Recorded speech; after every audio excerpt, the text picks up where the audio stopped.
Eh bien bonjour à tous, bonjour à toutes, j'espère que vous allez très très très bien, que vous avez passé une excellente semaine, parce que ça fait déjà une semaine. Et oui, c'était mardi dernier qu'on s'est rencontrés. Bah oui, on est déjà à la 4e émission de Format Pack, l'émission formation. Et aujourd'hui, ce soir, ce matin, ça dépend quand est-ce que vous écoutez, puisque cette émission est aussi rediffusée sur l'antenne d'Yveline Radio, sur le 88.4 FM. En tout cas, nous on est en direct tout de suite, on est mardi soir, c'est la première émission directe. Ensuite, eh bien, vous aurez les rediffusions, voilà, on vous l'a assez dit. Vous aurez aussi le podcast. Alors, on m'a posé des questions, comment ça se fait qu'il n'y a pas de musique sur le podcast ? Bah, c'est normal, hein, ce qu'on appelle les droits ça sème. Voilà, bon, enfin, en tout cas, on n'est pas autorisé à mettre la musique sur le podcast, voilà. Mais enfin, si vous voulez de la musique, eh bien, vous restez avec nous, parce que tout au long de cette heure qu'on va passer ensemble, eh bien, il y aura de la musique également. Alors, avant cela, eh bien, quel est le sujet du jour ? Le sujet du jour, c'est la question. C'est-à-dire, oui, c'est la question, mais c'est le questionnement. On va parler des questions en général, des techniques de questionnement, comment on utilise les questions chaque jour dans le quotidien, que ce soit lorsque vous êtes au travail ou encore lorsque vous êtes à la maison, notamment avec les enfants ou pour avoir plein de renseignements sur votre famille ou autre. Des fois on pose mal les questions, donc là on va bien poser les questions aujourd'hui, on va essayer d'avoir différentes techniques de questionnement. Et puis on aura aussi dans environ 38 minutes maintenant, une quarantaine de minutes on va dire, notre intervenant de ce soir, ce sera Christophe Tillier qui nous parlera de FOAD. Qu'est-ce que c'est que ça, FOAD ? Vous le saurez tout à l'heure. Format Pack, l'émission formation avec Pierre-Alain pendant 1 heure. J'espère que vous allez bien, puisque là, on va être ensemble pour parler des techniques de questionnement, donc les questions de découverte et autres types de questions. Donc bonjour à tous, si vous venez de nous rejoindre, nous allons utiliser dans cette émission des techniques de questionnement, et plus particulièrement, pour commencer, on va appeler ça les questions de découverte. Alors qu'est-ce que c'est que ces questions ? Ce sont des questions qui sont utilisées fréquemment dans beaucoup de secteurs, que ce soit pour mieux comprendre par exemple un conflit, un mécontentement, lorsque vous travaillez avec de la clientèle, ou encore pour vendre un produit ou un service. Ce sont des questions qu'on utilise fréquemment. Ça peut être aussi pour faire participer un groupe lors d'une formation ou d'une réunion, ou encore lorsque vous souhaitez avoir plus de détails lors d'une action incomprise, que ce soit dans votre vie professionnelle mais aussi personnelle. Vous avez remarqué à chaque fois dans cette émission, on parle bien sûr de petites choses à apprendre du côté professionnel, mais également du côté personnel. Ça sert beaucoup. Voilà, alors pour ce faire, on va utiliser un petit moyen mémotechnique. Pour ceux qui sont habitués à cette émission, ils le savent, souvent il y a des acronymes, des moyens mémotechniques qui font en sorte que on puisse retenir plus facilement, mémoriser aisément, notamment ce soir, les différents types de questions. Donc cet acronyme, c'est souvent une phrase où chaque lettre explique un mot en lien avec les techniques de questionnement. Donc aujourd'hui, c'est une phrase facile à retenir, on va dire, mais qui est constituée de 7 lettres. Les 7 lettres sont les suivantes. Donc vous pouvez prendre par exemple une feuille de papier, si vous êtes à la old school, vieille école, ou bien taper sur votre tablette l'acronyme suivant que certains connaissent déjà, qui s'appelle CQQ, COQP. Donc vous mettez la lettre C, Q, Q, C-O-Q-P. Voilà, je vois qu'il y en a déjà qui rigolent. Eh bien, tant mieux, parce que c'est pas une émission où on s'ennuie, bien évidemment. Alors, on va commencer avec le premier C, le C comme comment. Voilà, il y en a qui le savent déjà. Bravo, je les entends, c'est ça la radio. Aujourd'hui, on peut même entendre ceux qui sont de l'autre côté du poste. Donc souvent, on pose des questions, mais qui sont souvent fermées et qui n'aboutissent pas forcément à ce que nous attendons. Donc par exemple, les réponses sur des questions fermées, c'est souvent oui ou non. Ça n'arrange pas tout le monde, et pas toujours. Il faut poser une multitude de questions. Alors, est-ce que tu as fait ça ? Oui. Et est-ce que tu es content ? Non. Pour mieux comprendre le comment de la chose. Alors, par exemple, on imagine vous travaillez dans une boutique et il y a un client qui vient pour se plaindre parce que il a acheté des chaussures, mais les chaussures elles sont trop grandes, ou je sais pas, il y a un problème. Donc, plutôt que de lui couper la parole et lui dire « Oui, mais monsieur, je vais vous aider, mais monsieur », il est préférable de lui demander comment cette situation est arrivée. Parce que si les chaussures sont abîmées, par exemple, il y a peut-être une explication. Donc le comment peut être aussi dans la vente d'une voiture ou d'un véhicule. Imaginez, vous êtes vendeur de véhicules, l'utilisation que vous allez faire de ce véhicule, est-ce que ça sera pour aller au travail chaque matin et peut-être faire 20 km chaque jour, ou est-ce que c'est pour faire le tour de la région toulousaine chaque jour parce que vous allez l'utiliser pour, si vous êtes représentant professionnel ou autre, pour votre métier. Donc le comment va vraiment servir à réfléchir à ce que le vendeur pourra vous proposer par la suite. Voilà, donc la première lettre du C, c'est comment. Le comment va servir à réfléchir à la situation suivante qui est parfois la deuxième lettre, le Q, donc le Q pour quand, Q-U-A-N-D. Cette question précise dans le temps une date, une heure, à un moment précis. C'est par exemple souvent utilisé dans les écoles de police. On apprend à faire des interrogatoires et on dit à quel moment vous êtes-vous aperçu de telle chose, par exemple. Ou alors, quand avez-vous vu cette personne pour la dernière fois? Quelle heure était-il? Donc tout ça, ça fait partie du quand, donc une question de temps. Et si on revient à la vente, par exemple, et si on veut parler du quand, eh bien, on va dire par exemple, quand est-ce que vous allez utiliser ce produit, si vous voulez acheter un produit dans une boutique, à quel moment souhaitez-vous utiliser ce produit? Donc, s'il s'agit d'une voiture, ça peut être en relation avec chaque jour. Je vais l'utiliser chaque jour. Ou alors, je vais l'utiliser de temps en temps, ou peut-être les week-ends seulement. Donc, le vendeur adaptera votre demande avec un type de véhicule précis à ce moment-là. Voilà, donc on a vu les deux premières lettres, on va faire un petit Alain Chamfort Manureva, le temps de digérer tout ça, parce que vous savez peut-être pas, mais votre esprit a besoin de digérer, donc déjà le C et le Q. Voilà, on navigue un petit peu sur la Manureva. Ah oui, vous êtes jeune, vous savez pas ce que c'est. Non, c'était un bateau qui s'appelait Manureva, qui avait disparu dans l'eau, etc. Bref, voilà.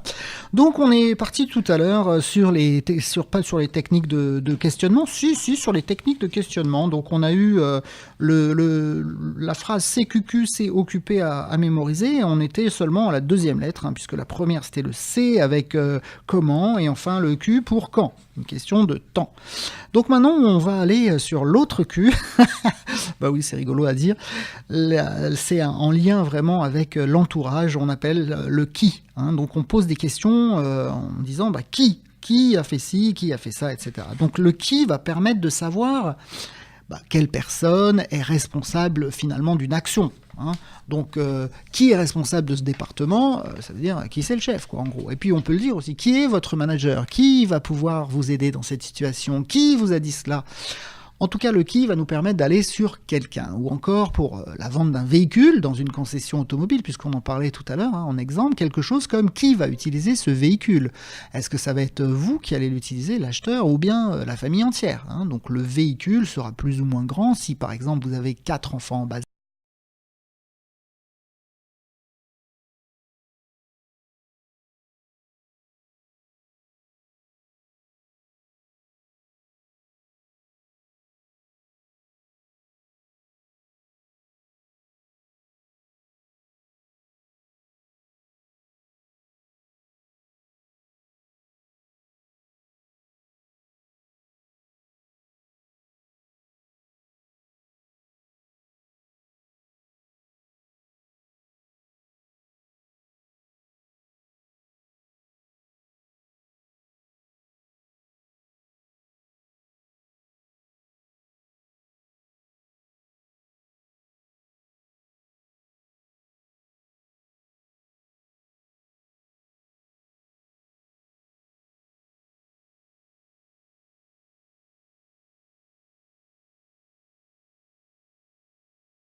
Bien, le contenu de cette émission, notamment sur Google Actu, on parlera des techniques de questionnement, tout simplement. Alors, je vous l'avais promis, il est là, à l'antenne avec nous, normalement, Christophe. Bonjour Christophe. Oui, bonsoir à tous. Ça va bien? Ça va, et toi? Bah oui, ça va bien. Et Écoutez, oui, et vous, on est nombreux ici, donc merci en tout cas d'être à l'antenne avec nous et tu vas bien partager avec nous différentes petites choses liées, on va dire, à la formation, parce qu'il faut savoir que Christophe Tillier est chef de projet digital, messieurs, dames, formateur, concepteur e-learning, et j'en passe. Hein. On peut en rajouter, Christophe? Mais quel homme, couteau suisse, c'est incroyable, que d'éloges. Écoute, je te remercie de cette rapide description. Voilà, donc bonjour Christophe, merci d'intervenir sur l'antenne de Formapack, l'émission formation qui est diffusée sur Yveline Radio 88.4 FM et sur yvelineradio.com pour justement parler un peu du jargon que l'on retrouve actuellement un peu partout, qui veut dire plein de choses, mais qu'on aimerait bien connaître un petit peu mieux. Hein. Donc, est-ce que ça te va comme ça, Christophe, si on parle un petit peu de tous ces jargons, lexiques, etc. Eh bien, écoute, avec grand plaisir. Par quoi veux-tu commencer? Ah bon, écoute, alors on va commencer avec un truc que je vois partout et certaines personnes savent ce que c'est, mais d'autres pas. Et on m'a déjà posé beaucoup la question, donc c'est la raison pour laquelle je me suis dit pourquoi pas en parler pendant l'émission. Il s'agit de la FOAD. Alors bon, vous êtes dans votre voiture, vous savez ce que c'est que la FOAD, vous êtes dans votre lit en train d'écouter donc cette émission. Mais ça veut dire quoi FOAD? Et qu'est-ce qu'on retrouve dans ce type d'acronyme? Puisque comme dans mon émission, il y a beaucoup d'acronymes souvent, de moyens mémotechniques. C'en est un, ça, hein. FOAD, ça veut dire quoi et qu'est-ce que c'est? Eh bien, c'est une excellente question. Donc, à mon tour de décrypter un acronyme. Alors, je vais commencer avec le F de formation, le O de ouverte, le A de A et le D de distance. D'accord. Donc, tout ceci relié nous fait une formation ouverte et ou à distance. D'accord. Et donc, il n'y a pas de terme anglo-saxon, parce que souvent, dans les jargons comme ça, il y a beaucoup d'anglo-saxons. Là, pas du tout. Là, c'est vraiment du franco-français, quoi. Formation ouverte à distance. Absolument, absolument. Là, pour la peine, c'est un terme absolument français. On peut retrouver si on regarde un petit peu, des formations en version anglaise qu'on va appeler blended. D'accord. Blended learning. D'accord. Voilà. Alors, c'est quoi le blended learning ou le FOAD, alors? Eh bien, écoutez tous. Donc, l'idée, c'est que on va partir sur des types de formations qui vont être organisées en fonction des besoins individuels ou collectifs des apprenants, donc des stagiaires. C'est-à-dire? Donc, on va retrouver en fait des situations de formation, des modalités pédagogiques, c'est encore un petit jargon, qui vont être adaptées, qui vont être souples par rapport aux contraintes des stagiaires. Donc, on va pouvoir retrouver, par exemple, des formes de formation qui font appel à de la classe virtuelle, à des rich media. Qu'est-ce que c'est que ça, le rich media? C'est quoi le rich media? Le rich media sont c'est un grand terme pour dire, en fait, ce sont des formats de formation qui font appel au multimédia. Donc, avec de la vidéo, de l'animation, des quiz, voilà, des choses interactives. Un peu ce qu'on retrouve dans les formations par Internet, là, c'est ça, non? C'est absolument ça, absolument, voilà, oui. Donc la FOAD ou la Blended fait appel à ce type de situation pédagogique, mais pas que. On peut retrouver aussi de la formation traditionnelle en salle. D'accord. Et alors, tout ce qui est, alors qu'on entend beaucoup aussi en ce moment, notamment le LMS, c'est quoi ça? Alors le LMS, à pas confondre avec le M&M's ou le MMS. Attention, parce que si tu dis des marques, tu es obligé d'en citer 3. Donc là, tu as dit MMS, c'est ça, M&M's? Ah non, ça n'existe plus, M&M's. Si, ça existe? Ah si, ça existe. Donc il faut mettre deux autres marques de chocolat. Je suis désolé, Christophe. Allez, tu essayes. Donc Chocobon et puis Nutella. Ah voilà, très bien. Et bravo. Je suis un grand gourmand et c'est bientôt pas. Il faut qu'on fasse attention. Voilà. Alors, excuse-moi mais bon, il faut surveiller ça. Alors, on écoute.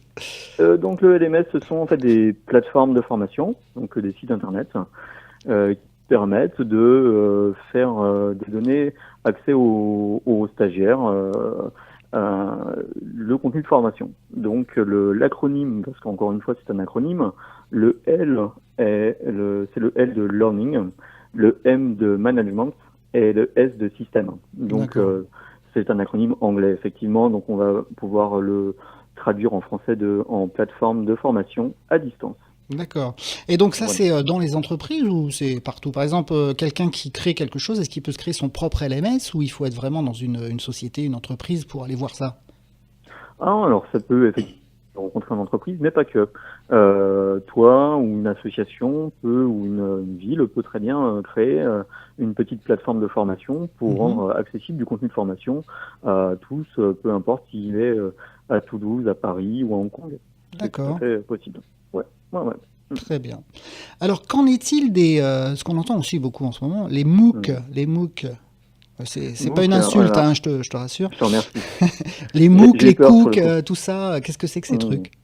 Alors effectivement, me traiter de MOOC à 20h40. Oui, enfin, sauf si on... Alors attention, parce que cette émission est en direct, mais elle sera rediffusée, donc il sera peut-être pas 20h40 quand les gens l'écouteront. Oui, vas-y, continue. Donc on va décrire l'acronyme, tu as envie? Oui, donc, bien sûr.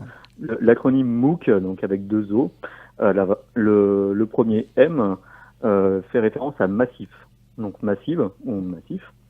Le premier O est open. D'accord, c'est pas comme or massif. Non, c'est pas de l'or massif, donc ok. Non, rien à voir, tu commences à embrouiller les auditeurs alors. Le second O est online, donc en ligne. Et enfin, le C fait référence au mot course, courses, ou cours en français. Donc le MOOC, ce sont en fait des parcours de formation qui sont gratuits. Ils sont mis à disposition sur Internet et qui ont en fait un objectif, c'est qu'on va avancer avec la coopération entre apprenants pour atteindre des objectifs de formation. Donc il y a beaucoup d'échanges qui permettent du coup d'avancer avec d'autres stagiaires. Au lieu d'avoir une évaluation par un tuteur, par un formateur, les autres apprenants vont pouvoir s'évaluer entre eux. D'accord, mais il y aura quand même un animateur, enfin un formateur à l'intérieur. Absolument, il aura un rôle de modérateur et de tuteur. D'accord, facilitateur, on va dire, un petit peu comme ça, quoi. Ah, encore un truc en heure, ça me va, facilitateur, voilà, très bien. Et alors le Cook? Alors le Cook, en fait, donc avec un C, avec un C et non pas avec un C, absolument, qui n'a rien à voir avec Capitaine Cook non plus. Voilà, donc C-O-O-C, C-O-O-C, hein. Cook, donc, C-O-O-C. Donc l'acronyme, en fait, le Cook, le C va faire référence à corporate. Donc corporate, c'est en lien avec les entreprises. Pour le reste, on est sur le même descriptif que pour le premier acronyme. Donc le premier O, open, et le deuxième O, online, et enfin le C de courses. Donc en fait, l'idée, ces fameux Cooks sont des MOOC, mais qu'on va retrouver à l'intérieur d'entreprises.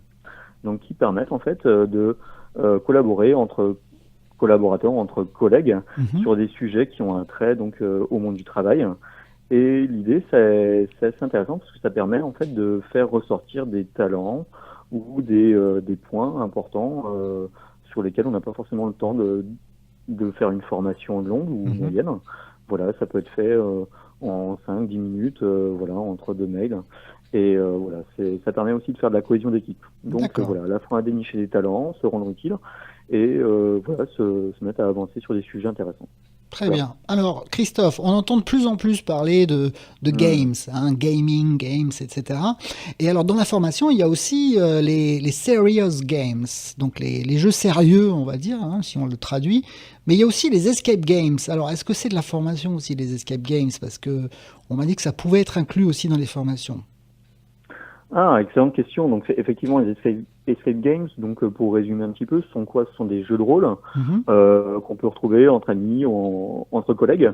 Et souvent, on va être dans une pièce enfermée et il va falloir trouver une technique pour pouvoir s'échapper. Donc, avec une intrigue, un petit scénario, une mise en scène. Ouais. Et tout ceci fait appel à quoi? Eh bien, à l'entraide et à un processus de réflexion, d'action en groupe. Mais c'est pas comme le Cluedo, parce que le Cluedo, c'est un peu ça, non? Ah, pas vraiment. On est plus sur de la collaboration, du coopératif. Alors que le Cluedo, c'est un petit peu chacun avec sa carte pour pouvoir éliminer le fameux colonel Moutarde, notre professeur Violet. Donc, oui. Voilà. Donc, l'escape game est plus sur cultivé, ce Christophe. Hein, il sait tout. Coopération. Et le serious game alors? Eh bien, le serious game. Donc là, ce sont en fait des modalités pédagogiques du de l'e-learning, basé sur les principes du jeu vidéo. Donc très ludique, très animé, plutôt alléchant en termes de contenu, de couleurs, et avec des fins toujours pédagogiques, avec un objectif d'apprendre quelque chose. Donc on va pas faire un jeu vidéo juste pour s'amuser, pour tuer des méchants, mais derrière, dans le Serious Game, on va être en immersion dans des situations proches de la réalité, et ça va permettre de se tester sur des comportements professionnels. Mais ça se fait en virtuel, ça se fait en absolument. En virtuel, avec un ordinateur, et plutôt en solo. Même si on peut challenger les groupes, mais l'idée, c'est plus de le faire en individuel à son rythme. D'accord, très bien. Alors, tu parlais du LMS, là, on parlait ensemble du Learning Management System il y a quelques instants, mais j'ai vu aussi un terme qui s'appelle le R comme René, MS. Est-ce que tu connais ça, le Roster Management System? Eh bien, écoute, non. Pas du tout. Alors, d'après ce que... Non, je t'en prie. Donc, je me suis un petit peu renseigné, mais ça doit s'appeler autrement Enfin, tu dois connaître ça différemment. En gros, c'est lorsque tu fais des formations et que tu utilises donc justement ce dont tu parlais, le blended learning, c'est-à-dire un petit peu toutes les techniques d'apprentissage, que ce soit du e-learning ou autre chose. Il y avait également la possibilité de suivre, si tu veux, les participants. C'est-à-dire, à la fin de la formation, voir quel score ils ont eu au quiz, par exemple. Si, par exemple, ils doivent être certifiés au bout de 3 quiz, de tant de pourcents, etc., eh bien, ça se retrouve dans le roster. Et également, donc, tu as tous les participants par groupe. C'est-à-dire que si tu as un groupe de 1000 apprenants et qu'il y a plusieurs sessions pour ces 1000 apprenants, mais tu peux voir les comparaisons entre les différentes sessions et aussi entre les différents formateurs. C'est-à-dire que, par exemple, on peut se rendre compte dans le roster que si c'est Christophe qui fait la formation, eh bien, les résultats des quiz sont meilleurs que si c'est un autre formateur. Également, donc, on peut voir des différences après la formation. On peut suivre dans le roster ce qui se passe après la formation également. C'est-à-dire, est-ce que ces personnes qui étaient dans cette formation ont changé de comportement, ils ont eu d'autres objectifs plus performants, etc. Est-ce que ça te dit quelque chose ? C'est incroyable, effectivement. Ça me fait penser à un autre acronyme qui était le LRS, mais il ne s'agit pas d'embrouiller la plupart de tes auditeurs. Mais effectivement, ça va être sans doute les LMS de dernière génération. J'entends bien. Dis donc, tu as été bien formé. Oui. Je remercie tous mes formateurs qui m'ont aussi parfois permis d'être chef de projet digital, concepteur e-learning comme toi, mon cher Christophe. Et donc, à partir de là, eh bien, est-ce que tu as d'autres choses à rajouter ? Eh bien, écoute, non. Je crois qu'on a fait le tour des petits points qu'on a préparés pour ce soir, mais ça peut être l'objet d'une future intervention et ça serait avec grand plaisir. Exactement, et puis même venir directement au studio, comme ça, ça pourrait être sympa qu'on soit peut-être ensemble avec un peu plus de temps, parce que c'est vrai que là, on a passé juste 5-6 minutes ensemble, mais avec grand plaisir, on te recevra sur Yveline Radio dans cette émission, l'émission Format Pack, la formation en émission. Merci à toi, Christophe, et merci pour ces explications quant au jargon et autres lexiques utilisés en formation. Tu viens quand tu veux sur cette antenne, et puis surtout, t'hésites pas, si tu as des idées, comme vous, chers auditeurs, vous pouvez aussi nous contacter directement sur formatpack, FORMAPAQ, @gmail.com. À tout de suite.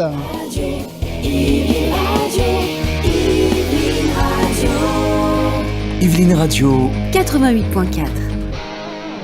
Captain of the Heart, c'était Double. Yveline Radio 88.4.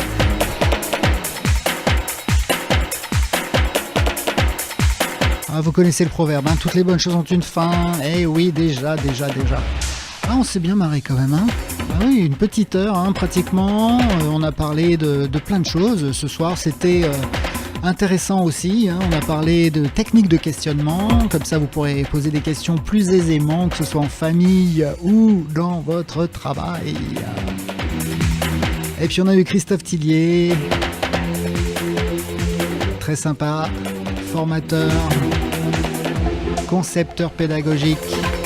Il fait tout comme il l'a dit, il l'a dit il y a quelques instants, un véritable couteau suisse, chef de projet digital, consultant, plein de choses. En tout cas, merci à lui, merci Christophe d'avoir participé à cette émission. Si vous voulez vous aussi participer, c'est très simple. Vous nous contactez sur formapac, FORMAPAQ, @gmail.com. Yveline Radio 88.4 en FM vous remercie de votre participation à tous, de votre écoute. On se retrouve dans quelques jours. Vous regardez sur la page Formapac aussi de Facebook. Vous aurez toutes les rediffusions d'Expliquer, de Noter, donc sur la page Formapac.